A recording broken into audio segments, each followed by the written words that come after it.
Hello friends, this time हमारी जो crypto की मीटिंग है वो स्पेन में हो रही है और मैं ये आपको बता दूं कि मैं इसमें सबसे छोटा इन्वेस्टर या जो कॉइन होल्डिंग में है, सबसे कम एसेट्स मेरे हैं।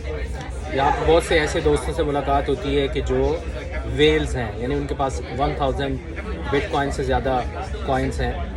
तो अभी जस्ट 2 मिनट पहले मेरी एक वेल से मुलाकात हुई, जो मतलब अगर वो एकदम मार्केट में अपने 5% एसेट भी निकाल देते हैं तो मार्केट ऊपर नीचे हो जाती है। तो मैं अगरचे आर्ट कॉइन का जो है ना उसको पसंद करता हूँ और बेसिकली मैं उसमें इन्वेस्टमेंट करता हूँ। वो ज़ाहिर है हमारा बजट कम है तो हम इतनी बड़ी इन्वेस्टमेंट नहीं कर सकते।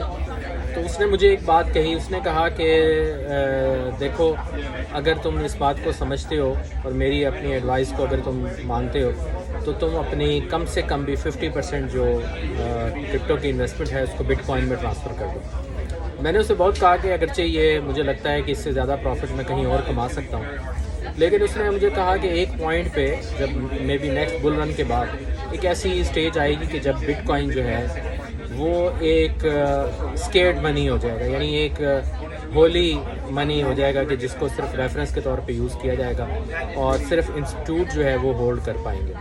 तो मैंने समझा कि ये एडवाइस मैं उन समझदार लोगों तक पहुंचा दूं कि जो समझते हैं या जो जानना चाहते हैं कि क्या चीज़ बेस्ट है। तो उसने कहा कि जितने भी आल्ट कॉइन हैं, इथीरियम समेत, इनकी कोई बहुत ज़्यादा स्ट्रॉन्ग वो नहीं है, लेकिन बिटकॉइन ने अपने आप को डिसेंट्रलाइज कॉइन प्रूव कर दिया है। आपको पता है कि इथीरियम जो है वो इस लिहाज से डिसेंट्रलाइज नहीं है कि जो उसका ओनर या सीईओ है वो उसका सबको पता है और वो मैनिपुलेट हो सकता है।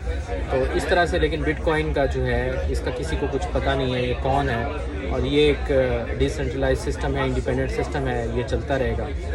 तो क्या बात हुई कि जी अगर आपके पास एसेट्स हैं तो कम से कम 50% एसेट जो हैं आप बिटकॉइन में रख सकते हैं लॉन्गर टर्म में। शॉर्टर टर्म में वो आपको ज़्यादा प्रॉफिट नहीं देगा, लेकिन लॉन्ग टर्म में ये गोल्ड और डायमंड से ज़्यादा प्रॉफिटेबल है। ये मैंने कहा कि बेहतर समझा कि जैसे मैं अभी ताज़ा बात हुई है मैं इसको डिलीवर करता हूँ। मेरी कोशिश तो थी कि मैं उनसे मुलाकात करता, लेकिन आपको पता है कि जो भी वेल्स होते हैं डायरेक्टली वो कभी भी दुनिया के सामने नहीं आना चाहते। तो चलें, हम तो सामने हैं, हम तो थोड़ा क्रिप्टो में गरीबी वाला मामला है, तो लेकिन ये है कि बहरहाल इन्फॉर्मेशन तो हम देते रहेंगे। तो जी बिटकॉइन जो है ये अगले 50 साल के लिए दुनिया का बेहतरीन एसेट साबित होगा।